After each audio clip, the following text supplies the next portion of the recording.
Pronto. Muito bem. Bom dia. A gente entrou um tiquinho de nada antes, estávamos conversando com a Márcia, apesar do meu nome estar aí como Torre de Babel Idiomas e Culturas, porque esse Zoom é da Torre de Babel, essa sala Zoom, mas eu sou Suzana Florice e tenho muito prazer em receber vocês e conforme as pessoas forem chegando, vamos conversando. Uma coisa que eu sempre digo é que a vantagem de gravar essas entrevistas é que as pessoas podem assistir depois. A desvantagem, como as pessoas podem assistir depois, às vezes preferem não estar presencialmente, né, em tempo real. Presencialmente, em tempo real, na verdade. Mas, enfim, o importante é que a gente continue contribuindo para a divulgação do trabalho das pessoas que lidam com a língua portuguesa. A gente estava conversando com a Márcia, ainda agora, e ela me disse que deu uma maratonada, né, Márcia? Bem-vinda, É, obrigada por ter se inscrito para ser entrevistada. E vamos começando então. Apesar daquele banner, eu queria que você se apresentasse melhor, Márcia, por favor. com certeza. Meu nome é Márcia, eu sou de Campo Grande, Mato Grosso do Sul. Nasci em Campo Grande e, com exceção de períodos que eu passei morando no exterior, eu sempre morei em Campo Grande. E eu me formei em letras numa faculdade local que não tinha nem linguística na carga horária do meu curso. Nem linguística tinha. Mas isso não diminui a qualidade dos meus professores. Tive professores fantásticos. Uma professora de literatura inglesa, a professora Bárbara, que era inglesa, ela faleceu há pouco tempo. Uma professora fantástica que me introduziu. Foi a primeira introdução ao mundo de Shakespeare, né? Então, eu gostaria de começar falando um pouco sobre o meu histórico, que era de professora, sempre foi de professora de inglês, e como que houve essa transição para o ensino de língua portuguesa. Só um pouquinho, É, Márcia. Deixa eu só comentar. Eu acabei ficando com tosse e não comentei um finzinho. Comentávamos também com a Márcia que as nossas reuniões, os nossos encontros, como vocês sabem, são totalmente informais, nada de, né, de formalidade mesmo. Então, quando a gente quiser, é só levantar a mão e abrir o microfone e falar, não tem problema. Ninguém está se interrompendo, não é uma aula, e mesmo se fosse uma aula, eu, pelo menos, sempre gosto de ser interrompida nos meus seminários. Então, desculpe, eu estava com essa tossinha, eu pedir para a Márcia se apresentar, mas continue. Márcia, uma coisa que eu queria só te perguntar, já nessa linha, você estudou, pelo que eu vi, que você nos disse no seu no no currículo, não. início, no currículo, você estudou na Uniderp. Isso. Na A verdade, eu não Uniderp é, estudei na Uniderp, eu dei aulas na Uniderp. Eu estudei numa universidade católica. Na época era uma faculdade que se chamava FUCMAT, e depois se transformou numa universidade, o CDB. Era uma faculdade católica que tinha o curso de letras, que tinham esses professores. Tive aula de latim com o professor Ildebrando, me apaixonei pelo latim, tive aula de literatura inglesa com a professora Barba, literatura norte-americana, mas o meu inglês era sempre pouco aproveitado dentro da universidade, com exceção das aulas de literatura. Quando eu era bem pequena, devia ter uns 6, 7 anos, minha mãe tem um irmão que mora até hoje nos Estados Unidos, que fez medicina no Paraná, e foi fazer residência lá em Chicago e ficou lá e está lá até hoje. Se casou, ele era casado com é casado com uma brasileira, teve 3 meninas. As meninas eram um pouquinho mais novas do que eu e minhas irmãs.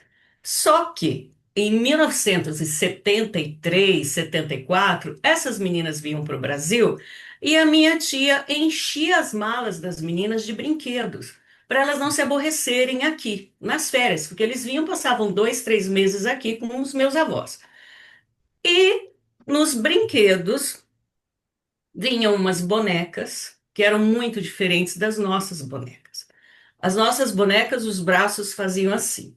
E elas tinham umas bonequinhas que os braços faziam assim. Era um molinho, tinha cabelinho ruivo, o olhinho era diferente. Aí eu falei, ô mãe, por que que nós não temos essa boneca aí que a Yara tem, que a Narimã, olha o nome das meninas, Yara, Narimã e Jaci, que elas têm. Ah, é porque elas têm nos Estados Unidos. Ah, então vamos lá comprar. Eu não entendia na minha cabeça onde era. E as meninas também, minha tia só falava em português com elas, meu tio também. Mas quando a minha tia ficava muito brava, ela tinha que repreender em inglês. E eu escutava aquilo, e as meninas conversavam uma com a outra nessa língua que eu não entendia. Aí minha mãe foi me explicando. Aí as meninas saíram, foram embora, né, para os Estados Unidos. E eu falei, gente, eu tenho que aprender esse inglês, porque inglês é um lugar, nesse lugar que fala inglês, tem umas bonecas muito legais. Tem bala, tem chiclete, tem tênis. Minha tia vem com um monte de presente pra gente. Aí eu peguei um dicionário da Barça. Não sei se vocês lembram. Tinha um dicionário da Uhum. Barça, inglês, português, português, inglês. Bem no começo, tinha a parte do alfabeto fonético. E eu vi que a letra A era EI, que a letra B era BI. Então, na minha cabeça, para eu falar a palavra boi, por exemplo, virava B-O-I, porque era boi. Aí eu fui falando isso para minha mãe falou: O que que você está falando, menina? Aí expliquei para ela, ela chamou meu pai e falou: Olha, Aniceto, tem que colocar essa menina numa escola de inglês, num curso de inglês, porque não é possível um negócio desse. Aí ele conhecia na proprietária de uma escola de inglês aqui em Campo Grande, que só tinha duas, e essa escola de inglês se tornou depois a cultura inglesa. Aí ela falou: Eu não tenho curso para a idade da Márcia, eu tinha 6 anos. Não, mas ela sabe ler, sabe escrever. Bom, comecei minhas aulas de inglês, me encantei, apaixonei, terminei tudo, o exame de Cambridge, eu tinha 14 anos, aí não tinha mais nada para eu estudar. E então, o meu pai falou: Mas não tem mais nenhum curso? Não. E ela não pode dar aula? Comecei a dar aula, virei professora aos 14 anos de idade, com carteira assinada, porque naquela época Olha, eu podia assinar Márcia, carteira com 14 anos. duas coisinhas que eu já quero te interromper. Uma é essa observação de quando a importância, né, de você observar uma É, criança, né? E os pais que dão o direcionamento certo, né? Porque poderiam muito bem dizer, na sua idade, imagino eu, como na minha também, normalmente os pais queriam que você estudasse ou engenharia, ou medicina, isso. ou direito, né? Então, poderiam ter ignorado essa sua característica, né? Esse seu dom, né? E ter te levado para outra área. Não, eles É, repararam e deram força e te conduziram para o caminho certo. Isso é uma coisa que achei legal. E também fazendo eu sempre gosto de comentar alguma coisa que aconteceu na entrevista anterior. Na entrevista anterior, nós tivemos uma jornalista, Gisele Cabrini, e de uma certa forma me chama a atenção também que além de você ter um dom e os pais conseguirem te levar para aquele caminho, no caso da Gisele, ela começou como jornalista e depois veio para o mundo de português língua estrangeira, segunda língua, né? Então, como os caminhos, às vezes, diferentes nos levam, né, é, para esse nosso mundo que a gente sempre brinca que é como se um bichinho nos picasse, né? Quando a gente entra para o mundo do ensino de é português e da verdade. cultura, né? E a outra coisa que eu queria observar é sobre o latim. Eu nasci na Itália, né? Me alfabetizei na Itália. E eu sempre, na Itália, hoje em dia, para ser sincera, eu não estou atualizada. Talvez a Patrícia e a Yara possam falar melhor. Mas estudava-se latim no clássico, né? Alle Medie, como a gente fala na Itália, e grego no científico, né? E para mim, latim, não que eu fiz só um ano de escola depois de adolescente, digamos assim. Fui alfabetizada pequena, vim para o Brasil e depois de adolescente eu fiz um ano de latim na Itália, na escola. E eu sou apaixonada pelo latim também. Eu acho que você vai poder comentar um pouco mais sobre a importância do latim quando a gente estuda as nossas línguas latinas, né? O italiano, o francês, o espanhol, o português, que é uma pena que a gente não esteja mais dando essa ênfase aqui, né? É, Poderíamos é, ter, eu acho, substituir algumas matérias por essa, que é tão é, importante para a gente entender o funcionamento da nossa língua. Então, me é. chamou a atenção você falar do latim, que eu estudei na Faculdade de Letras, eu estudei latim também. Sou apaixonada pelo latim, embora, claro, não seja uma coisa que eu esteja continuando a estudar, né? É isso mesmo. E falando ainda sobre, então, o latim, a língua portuguesa, até hoje, quando eu falo para as professoras, para as pessoas, que todo mundo me conhece como professora de inglês. E quando eu falo, não, eu também dou aula de português para estrangeiros, eu tenho vários alunos estrangeiros. Mas você dá aula de português? Isso é muito difícil. Português é uma língua muito difícil. Como que você dá aula de língua portuguesa? Aí eu fui lembrando, né, como que era quando eu era criança, ou quando estava na época de oitavo ano, nono ano não existia, era oitavo ano. Língua portuguesa era uma das matérias mais difíceis. E hoje eu fico analisando por que era tão difícil. Porque eu conhecia três. Para mim, português, a língua portuguesa era dividida em três variações. Eram três coisas diferentes. Primeiro, o português que nós falávamos em casa, e o português de Portugal, porque meus avós eram portugueses de Portugal. Nós tínhamos muitas palavras em casa que usávamos, tipo caçolo, miúdo, né? Essas eram palavras de Portugal mesmo, que eram muito comuns em casa. Minha avó com um sotaque muito forte, meu avô também, um sotaque bem forte. E todos os irmãos dele, Campo Grande tem uma colônia portuguesa grande, muito unida. Então, a comida portuguesa, meus avós, os tios iam para Portugal, voltavam com presentes, numa época que não existia Facebook, internet, Instagram, não existia nada disso. E minha avó trazia discos para nós ouvirmos na vitrola. E eu não sei se vocês já viram, os discos antigos portugueses, o nosso long play, aquele pretinho, tinha um furinho no meio. O de Portugal era desse tamanho. Então eu tinha que colocar, centralizar na minha vitrola, porque senão ele ficava assim, né? O bracinho ficava assim. E os discos não eram de música, eram de historinhas.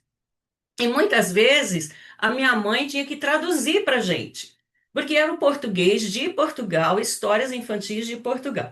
Então, para mim, existia esse português, que era muito natural, português de Portugal, português falado em casa, o português falado com as amigas, o português das aulas de português, conjunção, coordenada, frase subordinada, que era assim, um verdadeiro enigma, porque nós aprendíamos de uma forma que, tipo, subjuntivo, pretérito do subjuntivo, aquilo era ensinado de uma forma totalmente artificial, como se fosse, ó, existe essa língua aqui, oração subordinada conjuntiva, oração subordinada, que a gente tem que aprender, mas não era trazido aquilo para a nossa realidade. Então, era uma gramática pela gramática.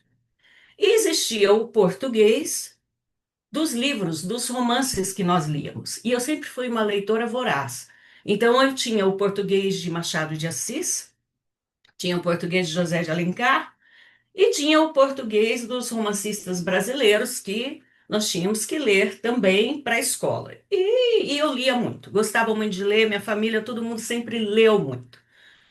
Então, quando eu penso por que que as pessoas acham que a língua portuguesa, nossa língua natal, nossa língua nativa, por que é difícil? Talvez porque na cabeça dessas pessoas exista o ensino de português como eu aprendi, e eu vejo hoje o ensino de português um pouco diferente, com muita interpretação de texto, mas ainda com o problema da crase, o problema das preposições, do presente e do subjuntivo, que continua sendo ensinado para as crianças. Existe até uma piada, né? Da menina que encontrou o gênio da lâmpada e falou para ele: Ah, eu quero, o que que você quer? Ah, eu quero um namorado de olhos azuis, alto, loiro, milionário, príncipe e tal. Ah, isso está muito difícil, vai ser muito difícil eu conseguir. Peça outra coisa. Ah, eu quero um unicórnio que seja cor-de-rosa, tarará, tarará. Não, minha filha, isso é muito difícil. Peça outra coisa, é sua última chance. Aí ela falou: Então eu quero entender a crase. Como usar a crase? Aí o Eugênio falou: Qual é mesmo a cor do unicórnio que você pediu? Então, quer dizer, era mais fácil conseguir o unicórnio que entender a crase, né?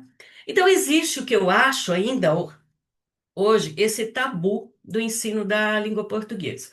E quando você vai ensinar a língua portuguesa para um estrangeiro, principalmente para os anglófonos, que os meus alunos são todos falantes de inglês, com exceção de um aluno grego que eu tive, que sabia latim, sabia alemão, sabia sueco e estava aprendendo português e aprendeu em 4 meses. Foi algo assim impressionante. O Arguires. Todos os meus alunos são anglófonos, então aí a gente vê como que é ensinado o inglês, pelo menos na Inglaterra, Estados Unidos, na Austrália, na Nova Zelândia. De uma maneira totalmente diferente que o inglês é ensinado nos cursos de inglês no Brasil. A língua Márcia, inglesa para eles Márcia, não tem nada a ver com a língua portuguesa, como é ensinada a Márcia, língua portuguesa. Sim, antes de entrar nessa seara do inglês, eu queria, por curiosidade, saber, seus avós vieram de Portugal e foram diretamente para Mato Grosso? vieram. Eles são de Viana do Castelo, na região do Minho, o norte. Sim. Um primo, um pouco mais velho, veio antes, e aqui ele conseguiu trabalho como construtor. Ele construiu praticamente todas as casas de fazenda do Pantanal. Ele tinha uma olaria, e, na verdade, ele ia até o lugar da fazenda, encontrava o lugar que tinha uma argila, fazia os tijolos, construía a casa, construía as telhas. E ele foi construindo casas pelo Pantanal. Ele se domiciliou em Corumbá, na cidade de Corumbá, que fica a cerca de 400 quilômetros daqui de Campo Grande, fronteira com o Paraguai. Aí depois ele veio trazendo os irmãos e os primos. E o meu avô, que era um primo irmão dele, chegou e ficou em Campo Grande trabalhando como carpinteiro. E a minha avó, que era 13 anos mais nova do que meu avô, estava lá em Viana do Castelo e sabia desse primo e falaram para ela: Você não quer casar com ele? Ela estava prometida. Aí ela veio para o Brasil com outros primos e praticamente conheceu o meu avô aqui, no casamento, né? Por isso que eles vieram parar em Campo Grande. E aí veio praticamente todos os portugueses daqui de Campo Grande são do norte de Portugal, da região norte de Portugal, que tem um sotaque bem fechado, bem forte, né? Em português. Eu não sabia, aliás, tanta coisa que a gente não sabe, por isso importantes os encontros, né, dessa comunidade grande portuguesa por aí. Interessante. E a outra É, coisa que eu queria te falar ainda dos LPs, né, que tinha, aqui tinha um furinho e lá tinha um furão. Vocês lembram tinha um adaptador, né? sim, Era uma coisa, eu me lembro dele branco, meio bege, assim, que a gente colocava esse adaptador justamente para poder encaixar o tal do LP eu acho com que o furo maior, né? Eu ia eu acho que até. aqui no nosso sertão nunca chegou esse adaptador, inclusive porque só nós que tínhamos esses discos, ninguém mais tinha. Mas E foi, eu acho que eu vejo o ensino da língua portuguesa aterroriza muita gente nas escolas, né? Não que nós tenhamos aprendido coisas que são inúteis, talvez a forma que seja ensinado. E quando surgiu uma oportunidade de eu ter alunos de português, eu preciso chegar nessa parte porque eu sempre tive uma ligação muito forte com o Rotary Club. Em 92, eu ganhei, em 1992, eu ganhei, concorri e ganhei uma bolsa para fazer um mestrado. Escolhi fazer em literatura inglesa e fui para lá na Nova Zelândia. Então, eu fui como uma bolsista da Fundação Rotária, fui para Nova Zelândia, que para eu descobrir, né? Porque o pessoal aqui do clube falou para mim, Márcia, você tem que ir por causa das datas num país do hemisfério sul que fala inglês. Austrália, Nova Zelândia, África do Sul. Aí eu acabei escolhendo a Nova Zelândia, porque um pessoal da Embrapa tinha voltado de lá e me falaram maravilhas do país e tal. E falaram: olha, a Austrália tem muita semelhança com o Brasil. E Nova Zelândia é um país extremamente diverso, diferente do Brasil. Tem neve, tem geleira, tem pinguim, tem montanha, tem esqui, tem vulcão, tem praia, tem tudo. E eu escolhi Nova Zelândia. Aí eu fui para Nova Zelândia. Fiquei numa universidade chamada Massey University, que fica na Ilha do Norte, no sul da Ilha do Norte, uma cidade bem universitária. Essa universidade, ela tem um convênio com a Exalc até hoje. Então, muitos pesquisadores da Exalc vão para lá. Só que todo mundo vai fazer agronomia, veterinária, são cursos voltados para essas áreas. E eu era a única, praticamente, estrangeira. Tinha uma moça dos Estados Unidos fazendo curso de literatura inglesa. Eu fiz literatura inglesa norte-americana, fiz teatro neozelandês, porque eu queria fazer alguma coisa, um drama que fosse bem da região. Fiz romances da época vitoriana e fiz o Bloomsbury Group, né, que engloba alguns. Mas o interessante é que lá na Nova Zelândia, um dia eu estava no refeitório da universidade, que eu morava na universidade, e eu comecei a escutar português. Uma mesa que todo mundo estava falando português. Um português meio diferente, mas era português. Aí eu, né, sou muito assim, pouco falante, já fui lá, queria saber quem que é. Todo mundo era do Timor-Leste. E eu aqui nem imaginava que existia Timor-Leste. Eles tinham acabado de sair daquela revolução, com o Xanana Gusmão e toda aquela história do Timor-Leste. E a Indonésia fez um acordo com Timor-Leste e estavam mandando jovens como bolsistas para reconstruir o Timor-Leste. Então, aquelas pessoas que eu conversei, que eu conheci lá, todos estavam fazendo um curso com bolsas, bolsa da Indonésia, para depois, com o compromisso de voltar e serem os engenheiros, os biólogos, enfim, todas as profissões lá no Timor-Leste. E eu fiz uma amizade muito grande com esse pessoal. Pessoal muito bacana, uma pronúncia forte para o português, mas muito português de Portugal, mas muitas palavras diferentes. E fiz uma amizade tão grande que, quando chegaram as férias, eles me convidaram e eu fui para a Indonésia. Primeiro eu fui para Jacarta, fiquei na casa da Diva, que era essa minha colega lá da universidade, né, estudava lá também, e o pai dela era o embaixador de assuntos internacionais para o Timor-Leste. A mãe dela se chamava Dona Sebastiana, ele era seu José Francisco, e eu fiquei 15 dias na casa deles, lá em Jacarta. Passei o ano novo com eles. Então foi uma coisa assim inusitada, eu estar do outro lado do mundo, numa festa de Réveillon, com cerca de 200 pessoas num clube e todos falando português. E tocando música do Roberto Carlos, eles eram apaixonados pelo Roberto Carlos. E aí eu fui entendendo a força da nossa língua, como é, como é forte. E tinha mais gente falando português do que eu imaginava. Fiz essa amizade, viajei por lá, fiquei 4 meses viajando, voltei para o Brasil. E o pessoal do Rotary me procurou porque nós recebemos muitos estudantes de intercâmbio. Meninos de 16 anos, 17 Márcia, anos, 15 eu anos. quero te interromper de novo, dar as boas-vindas para a Letícia, acho que eu não dei as boas-vindas para Maria Giovana também, bem-vindas. Eu só queria, Maria Giovana está no Peru, eu peço desculpas, eu não consigo lembrar de todo mundo. Letícia, onde você está mesmo, Letícia? Eu? Tá me Sim, ouvindo? Você tá sim, me ouvindo? sim. Sim. Tá. Eu tô como professora online em casa, né? Mas estou como professora freelancer online. Mas onde? Aqui em São Paulo? Eu não lembro. São Paulo, sim, São São Paulo. Paulo, São Paulo. Desculpa, desculpa, Imagine, Letícia. E mas desculpe eu não ter falado que era São Margot, Paulo. Margot, você está na Argentina, não é? Ou eu estou fazendo confusão? Não, você está no Sergipe? Aracaju, não é? Aracaju. Aracaju. Isso, eu estou em Aracaju, Sergipe. E- Eu comecei trabalhando, entrei em contato com vocês, que eu morava em Miami. E, Miami.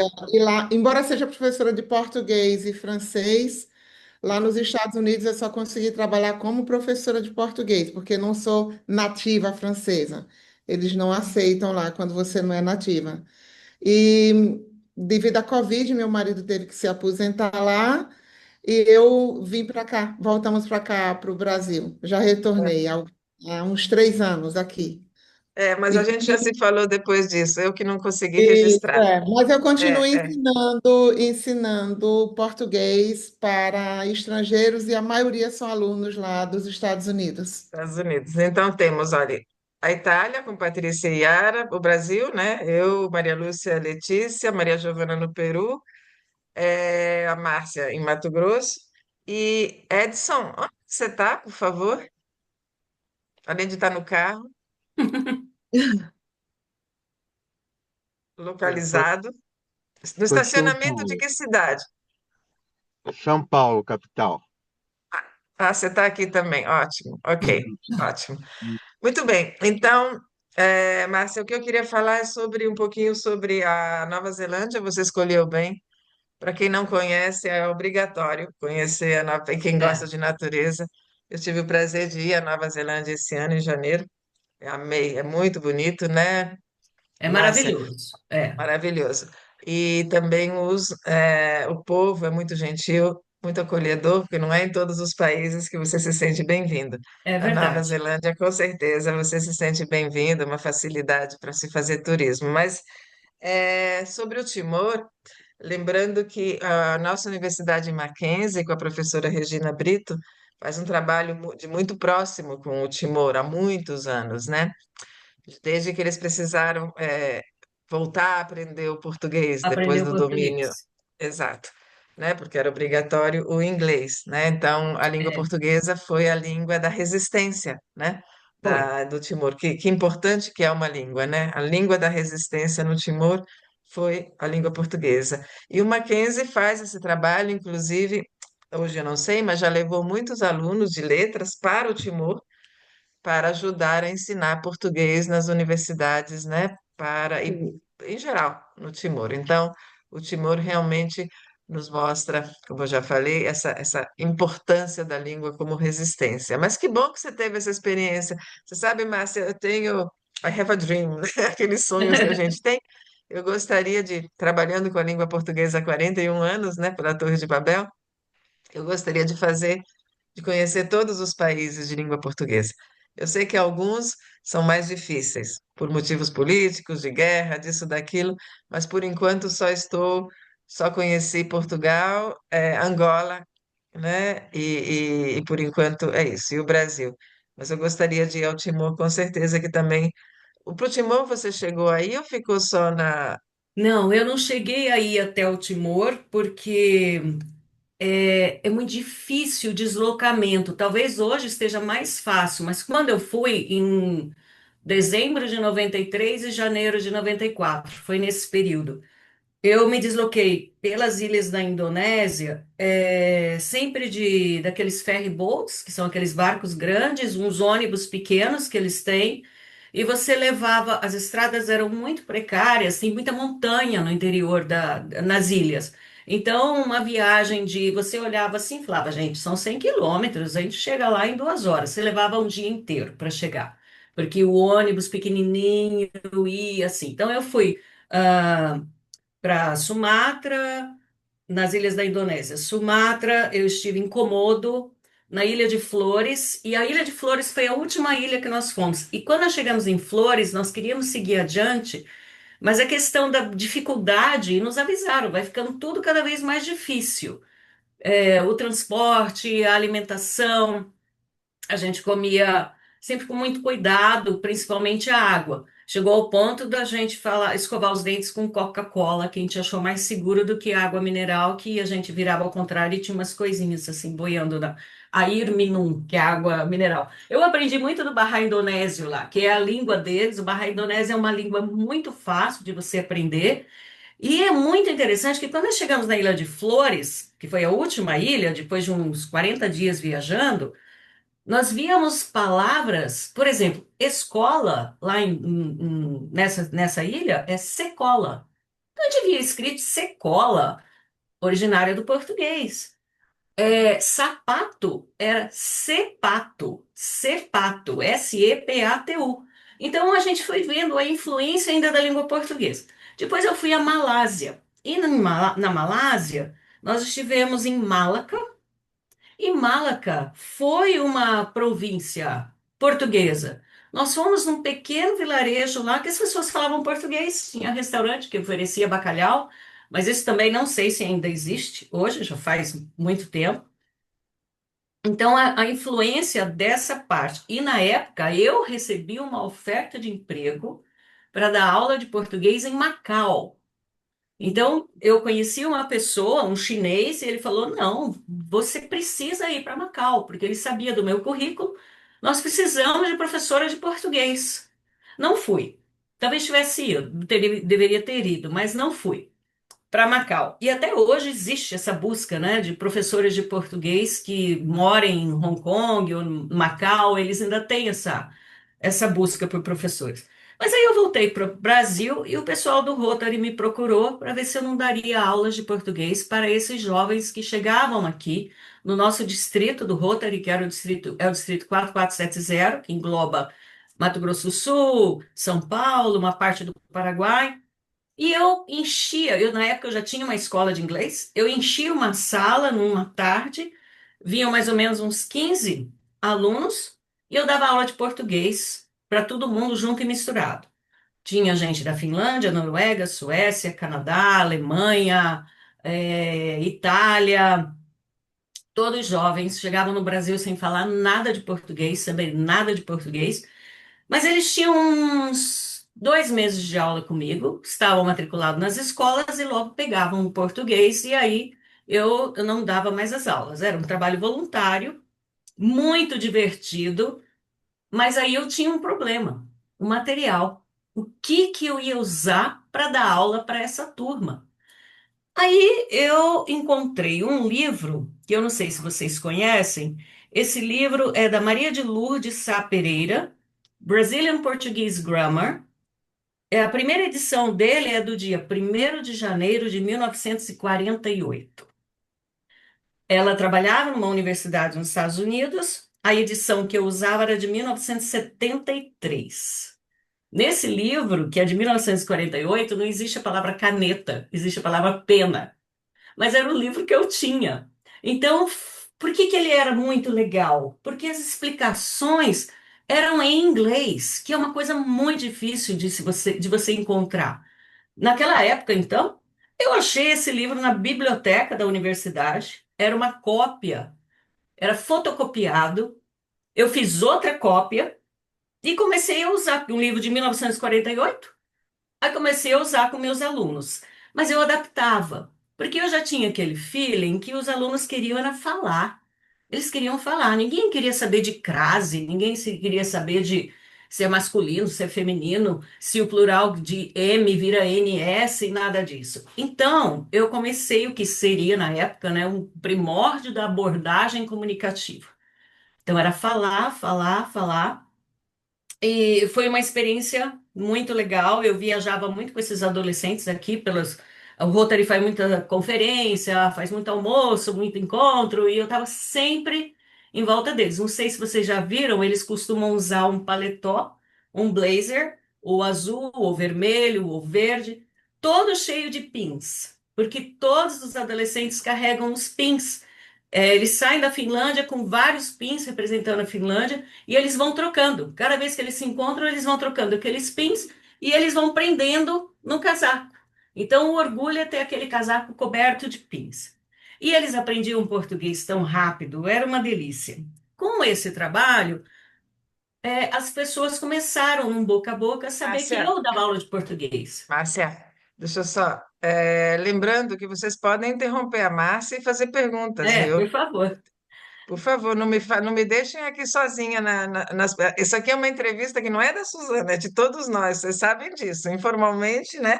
Eu só quero voltar a falar um pouquinho sobre Macau, né? E sobre a questão da China, Aham. dos chineses agora no Brasil, né?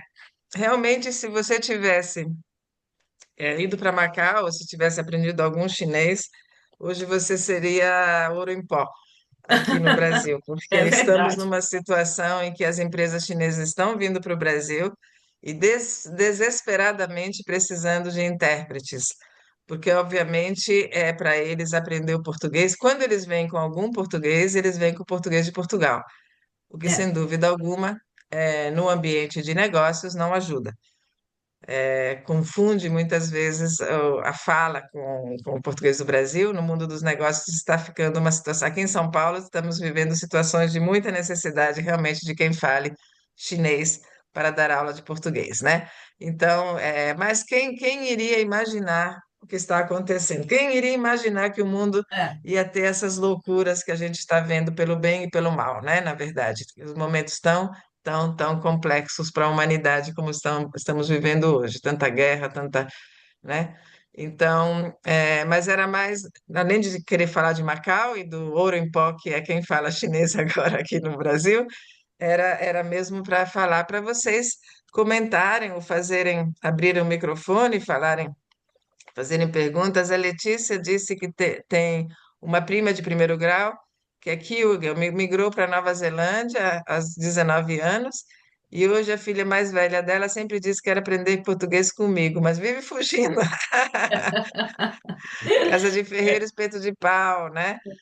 Eu acho É, que talvez seja o tabu, né? O medo de falar, mas português é muito difícil, eu não vou aprender. Eu tenho os verbos, né? Que eu acho que a pessoa, igual o francês, né? O é. francês é uma língua que eu estudei, isso faz 20 anos que eu estudo francês, até hoje eu não consigo falar francês. Eu acho que é uma língua assim que é os verbos, né? Que complicam a vida da gente. Eu Mas é queria isso mostrar, mesmo. na Nova Zelândia não dá para ver porque Depois, não dá um para ver pouquinho porque para eu tô, trás. Ao é que eu tô, kiwi. peraí, Você os tá meus que com. Tá é que eu tô com, nublado em peraí, volta, blurred. deixa eu tirar o coisa aqui. Vou mostrar para vocês meus kiwis. Que Ah, que fofucho. lindos! Eles são os caffeinated kiwis, ou seja, um é flat white, o outro é cream latte, o outro é double espresso e o outro é special coffee. Ah, São legal. os meus kiwis do café. Do teu ídolo do café. Que é um É, bichinho desse tamanho assim, a gente não imagina, ele é o tamanho de uma galinha, mais ou menos, né? E é um bichinho que estava em extinção, parece que conseguiram recuperar. E ele assovia, gente. O grito dele é um assovio, é a coisa mais bonitinha, os kiwis. Mas pronto. Aí aí, olha, lembrei porque a Letícia colocou aqui da menina lá da na Nova menina. Zelândia, né? Do Kiwi Mas Girl. é, pois é. Que bom, que bom. Tá vendo como a gente começa a se cruzar nas informações, não é verdade? É Mais verdade. alguém quer fazer alguma pergunta ou algum comentário sobre essa experiência toda da Márcia, especialmente nesses países que a gente pouco conhece? Então, seguimos, Márcia. Bom, então, o começo para mim foi com esses alunos, e aí no Rotary foi difundindo a notícia de que eu era professora de português. Porque em 1995, 96, nós não tínhamos YouTube, não tinha Facebook, não tinha Instagram. E eu, para ser sincera, não conhecia outra professora de português. Era muito difícil conseguir um livro. Aí um aluno meu trouxe para mim um livro chamado Fala Brasil, que aí já tem uma abordagem bem assim comunicativa, bem solta, que também eu achei um pouco difícil de trabalhar. Mas eu acredito que a maior dificuldade que eu tive no começo foi o material e foi o isolamento, porque eu não tinha com quem trocar ideias. Não tinha como. Até que passado um tempo, eu fiz um mestrado na Unesp, em São José do Rio Preto. Não sei se vocês conhecem o EBILSE, que é um instituto de línguas lá. Eu fiz um mestrado em linguística aplicada ao ensino de línguas. E nesse mestrado, eu acabei conhecendo uma professora de português como língua estrangeira. Foi uma primeira pessoa, assim, que era também professora de português. E quando eu voltei para Campo Grande, a minha universidade começou a trabalhar com estúdio e com ensino à distância. E eu fui convidada para fazer aula teste, para dar uma aula de inglês dentro de um estúdio, à distância, com cameraman, sem ver ninguém. Meus alunos estavam do outro lado da câmera.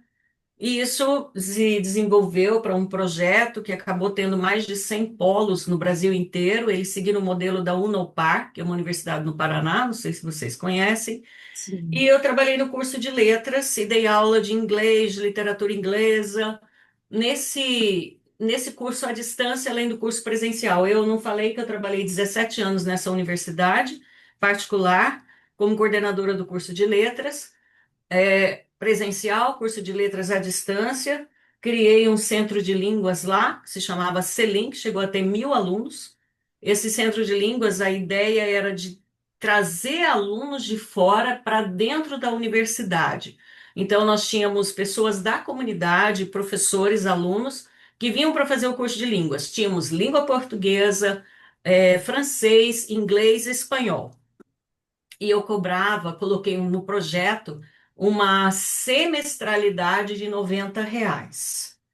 Isso no ano 2000. Bom, gente, o que que aconteceu? A primeira semana nós tivemos que adiar, porque não tinha nem professor para tanta gente que apareceu para umas turmas que nós montamos. Foi muito bom, porque eu convenci o reitor a abrir aos sábados para as crianças e adolescentes. Convenci o reitor a fazer um cartão magnético da universidade para os alunos de 12 anos falarem: ah, eu estudo lá na universidade, eu estudo na Uniderp. Então, ele tinha um cartãozinho para entrar, fazer o curso de línguas dele. E todo esse projeto, eu falava para o reitor, professor Pedro, o curso de letras é o curso mais pobre da universidade. Aqui só quem tem dinheiro é o curso de direito, o curso de administração, porque pode trazer o juiz fulano de tal, pode trazer o desembargador fulano de tal para a semana de direito, para a semana de administração. Eu mal consigo mandar fazer as camisetas para a Semana de Letras. Então, eu quero que todo o dinheiro que sobrar aqui desse projeto, eu precisava de 20 alunos de cada turma para pagar o professor, porque aí eu gerava mais aulas para o professor poder trabalhar, num valor de hora-aula dobrado, que era o normal dele, do que era o normal dele. Falei, tudo que sobrar é do meu curso. Com isso, Márcia, Márcia, antes de entrarmos nessa parte importante do din-din da universidade, din-din, é. A Yara tinha levantado a mão e eu só vi agora a Yara, Ah, eu desculpe. não vi.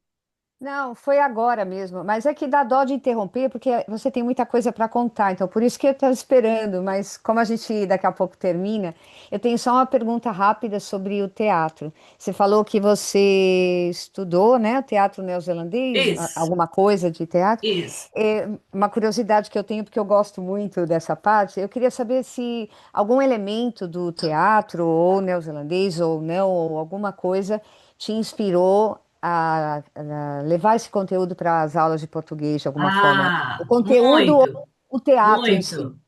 Porque eu nunca tinha feito aula de teatro e o teatro neozelandês era muito jovem, né? Porque é um país muito jovem. Então era alguma coisa que mostrava toda a problemática da sociedade da Nova Zelândia. Quando a gente está lá, né, Suzana, a gente acha que o país é uma utopia, que é tudo perfeito, é tudo maravilhoso. E o teatro mostra o drama das famílias. E eles têm problemas de alcoolismo, eles têm problemas de violência doméstica, é um problema grande lá. Eles têm uns problemas de racismo com os maures. São os problemas de lá. E eu gostei muito de fazer essa aula. Nós líamos as peças e fazíamos peças de lá mesmo e fazíamos a leitura da peça. E aí eu descobri que todo professor é um pouco artista, né? Um pouco. Eu, às vezes, aqui com as minhas aulas de português e com minhas aulas de inglês, eu ensino para meu aluno fala: Nossa, Márcia, mas é mesmo? Nossa, e como é que foi? Eu falo: Gente, não, não aconteceu. Ah, mas do jeito que você fala, parece que é real. Então, eu acabei trazendo toda essa parte do teatro para sala de aula e uso com meus alunos também, porque a gente faz muito roleplay, né? Um lê, outro responde, outro lê. E o que que eu gosto, né? Que eu brinco com os alunos, que acaba sendo assim uma coisa bem engraçada, não sei se eu vou conseguir fazer aqui. Mas é uma coisa que eu faço com os meus alunos e brinco com eles assim, até durante a aula eu acabo fazendo, eu vou trocando, as crianças, eu tenho duas crianças só que são meus alunos, mas eu uso com meus alunos adultos, eles levam um susto, sabe? Aí eles falam, como é que você fez isso? Eu quero fazer para minha reunião aqui. Então é uma coisa assim que eu acho que o teatro é muito interessante. Gente, como é que eu tiro isso agora? Márcia, enquanto você tira aí sua máscara de zorro, eu só queria, eu dentro da minha ignorância, eu quero dar as boas-vindas a esta pessoa que entrou agora, mas eu não sei, dentro da minha ignorância, dizer nem que língua é essa. Talvez vocês possam me ajudar. Ou a É pessoa abre o grego? microfone. Grego? Grego? Não é grego, não. A pessoa, por favor, abre o microfone e Achei Pronto. que o meu nome. Olá a todas vocês. É seu nome e como é o seu nome, por Meu favor? nome é russo, é língua russa. O meu nome é Nadezhda. Ah, Né? Nadiezda. Nadezhda se traduz como esperança em que Nome da minha português. avó. lindo! Lindo! Você se inscreveu com que nome para participar hoje? Com esse nome Ah, mesmo? é o meu e-mail, né? Guida São Pietroburgo, Ah, gmail.com. é Nádia Salova. Nádia, exatamente. Ah, muito bem, muito bem. Mais brevemente é Nádia, mas o nome completo é Nadezhda. E você está na Itália, eu acho. Não, eu estou na Rússia, em Você São está na Rússia. Santo Petersburgo. É? Eu Não, eu estou sei, na Rússia. porque está escrito em italiano, né? Guida San Pietroburgo. Exatamente, porque eu falo também italiano, eu fiz esse e-mail, né, na época quando eu trabalhava muito com os italianos, e por isso Muito eu tenho esse bem-vinda, e-mail. muito bem-vinda. Ainda bem que você conseguiu, embora um pouquinho mais tarde, entrar. Que bom conhecer você. Eu falei Muito sobre a Itália, obrigada. Muito até por prazer para mim. muito prazer, Nádia. É só para te falar que nós temos aqui duas pessoas que estão na Itália, a Yara e a Patrícia, por isso que também fiz menção ao nome você como guia, então, né? Você faz São Petersburgo como guia. Sim, Belíssima eu cidade. trabalho também como guia, exatamente. Guia, E tradutora. parabéns pelo teu português. Você estudou aqui no Brasil? Não, eu estudei aqui na Rússia como os professores nativos do Brasil. Na verdade, continuo estudando, mas já comecei a trabalhar como tradutora, principalmente. Mas eu queria também começar a ensinar. Me interessa muito Parabéns. o tema. Parabéns, muitos parabéns. Nós temos um conhecido que já está de volta ao Brasil, tinha um Instituto de Línguas em Moscou. Como era mesmo o nome dele, Ah, Maria Lúcia? Era bem-vindo, né? Ele tinha adotado o nome do livro, né, Suzana? É, O nome do instituto era Bem-vindo, mas o nome dele, Maria Lúcia, está me fugindo agora. Hermógenes. Hermógenes. Hermógenes, um professor chamado Hermógenes. Hermógenes, que no instituto dele, inclusive, aplicava-se o CELP-BRAS, o Exame de Proficiência em Língua Portuguesa. Ele veio para Brasília, ele fez o curso e ele era um centro aplicador.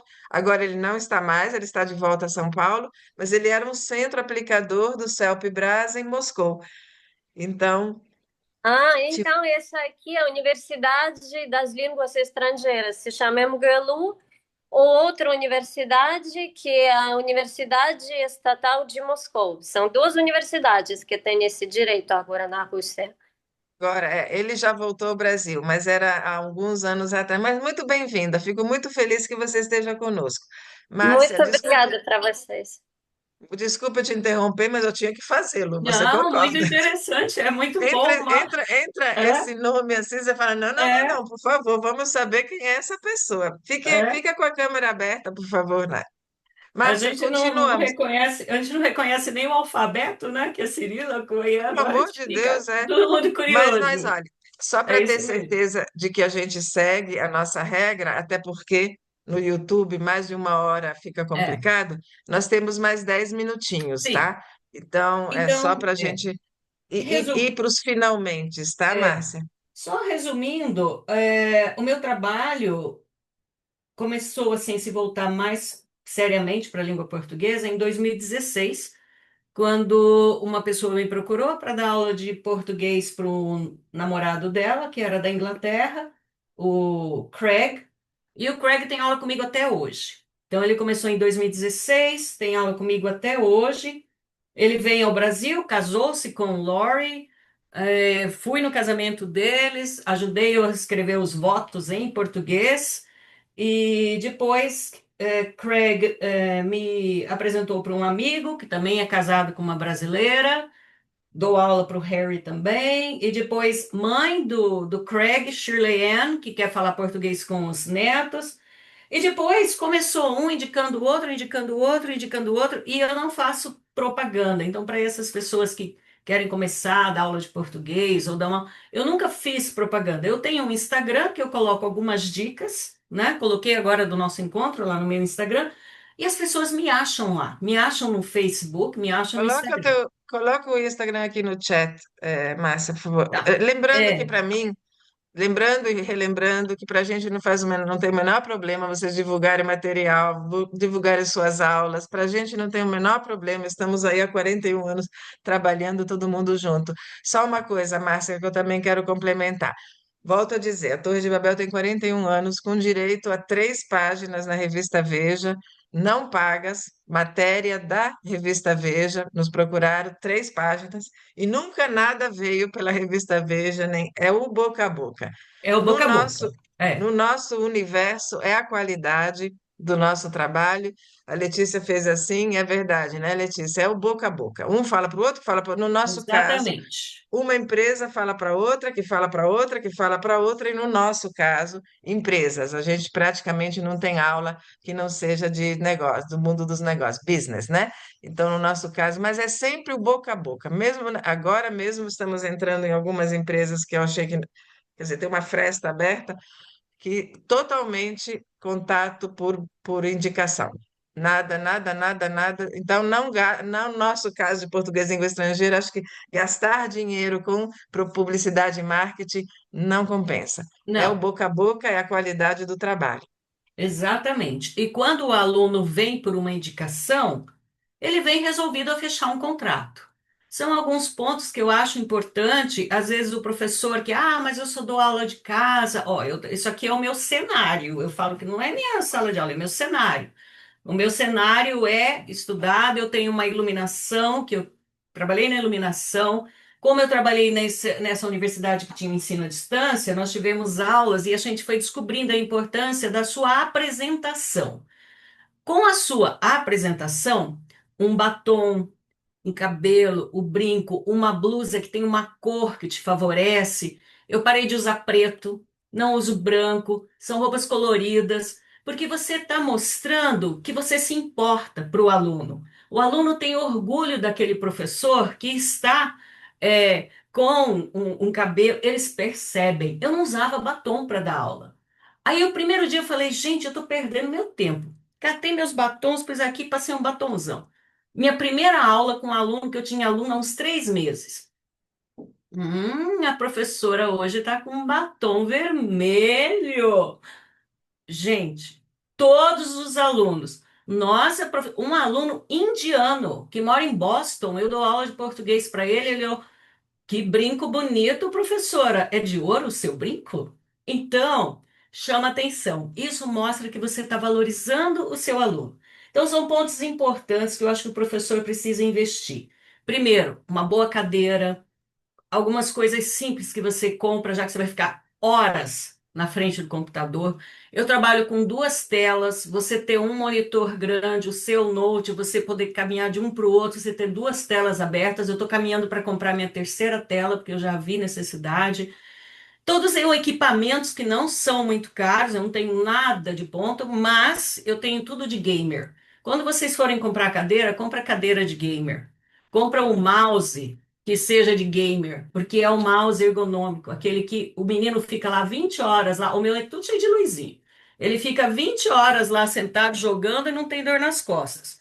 Aí você compra uns acessóriozinhos assim, ó, para você descansar a sua mão. Põe um acessório que é um banquinho para descansar teu pé.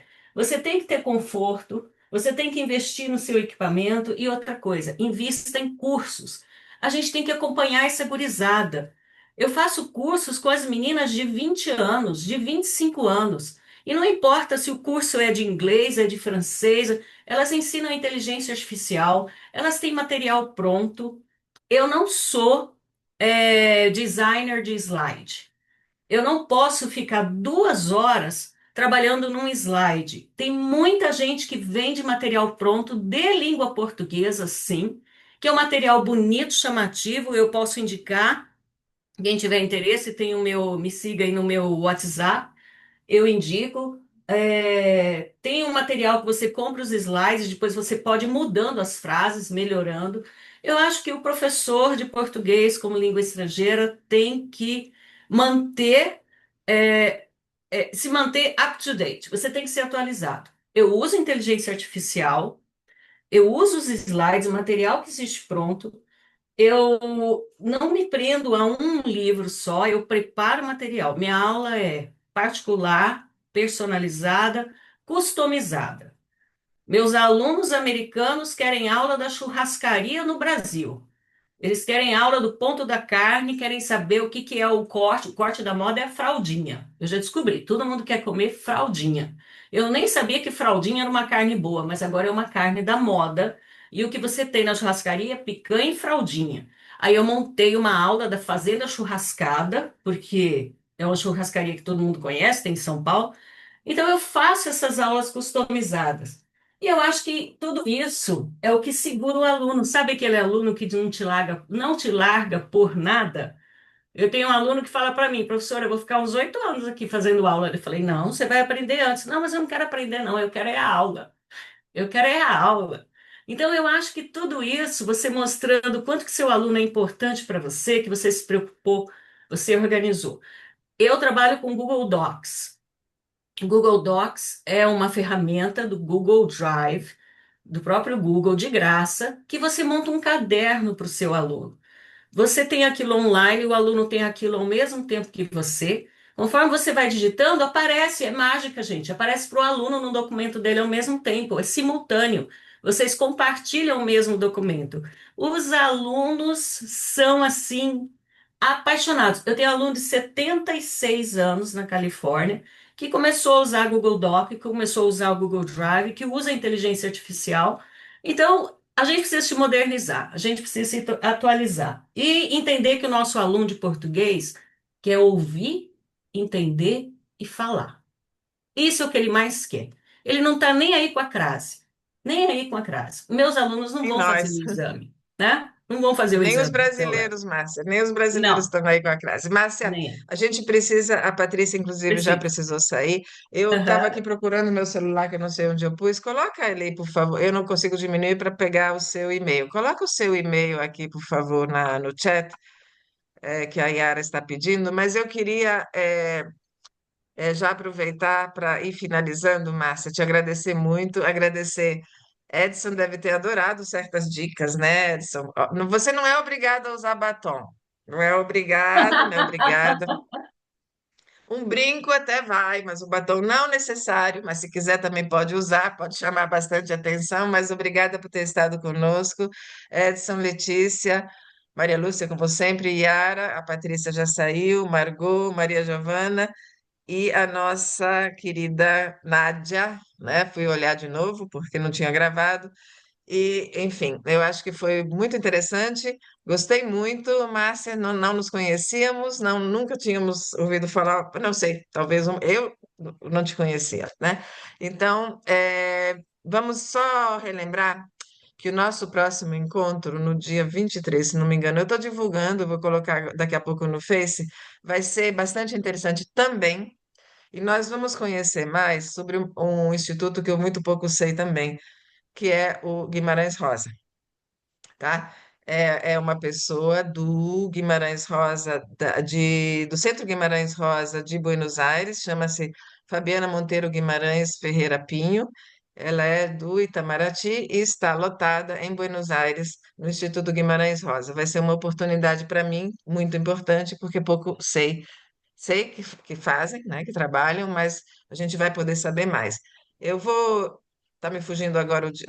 Deixa eu olhar aqui rapidinho, já Gente, falo eu para só você. queria agradecer, viu, Suzana, a paciência de vocês, a oportunidade. Gostei muito de conhecer aí meus colegas de ensino de língua portuguesa e coloquei aí no chat o meu WhatsApp, que é meu número de telefone, meu e-mail. Quem quiser algumas informações, um assunto que nós não tratamos aqui, eu gosto muito de tratar também, que é um pouco de tabu, que é o assunto do financeiro, de como cobrar quanto cobrar. Isso é uma dúvida, assim, eterna, né? Eu tenho alunos na Europa, tenho alunos nos Estados Unidos, no Canadá, alunos no Brasil, e trabalho com contrato, é feito um contrato, e eu acho que isso é um assunto muito importante. Parece que professor tem aquele estigma, ah, professor ganha pouco, professor trabalha por amor. Eu trabalho por amor, mas eu amo um bom computador, eu amo viajar e tudo isso a gente Lógico. precisa ter um dinheiro para poder fazer isso, né? Quem quiser entrar em contato comigo, tá? Eu estou à disposição, eu adoro trocar experiências, falar com as pessoas, se eu puder colaborar em alguma coisa. E uma pena eu não poder assistir mais ao vivo, porque meus alunos, né? A gente tem muitas aulas, então aí não Não, consegue, não tem às problema. O vezes não importante consegue por causa do é horário. assistir depois, que essa rede, né, que a gente continua, né, a rede que já chegou quando a gente tinha faleportuguês.ning.com, chegamos a mais de 5.000 pessoas na comunidade ligadas de alguma forma à língua portuguesa. Mas no dia 23, então agora de setembro, vai ser às 18 horas de Brasília, tá? Vocês veem que a gente fica mudando os horários, justamente, talvez se fosse sempre à noite, a gente não conseguisse pessoas da Europa, por exemplo, É, enfim. é, Então a gente fica mudando de horários enfim, cada um se encaixa. E às vezes desmarcar uma aula, se for por um motivo útil desse jeito, eu acho que também vale a pena. Obrigada, vale. Márcia, É. obrigada a todas Obrigada. e até o dia 23 para quem conseguir estar conosco. Muito obrigada. Tchau, obrigada.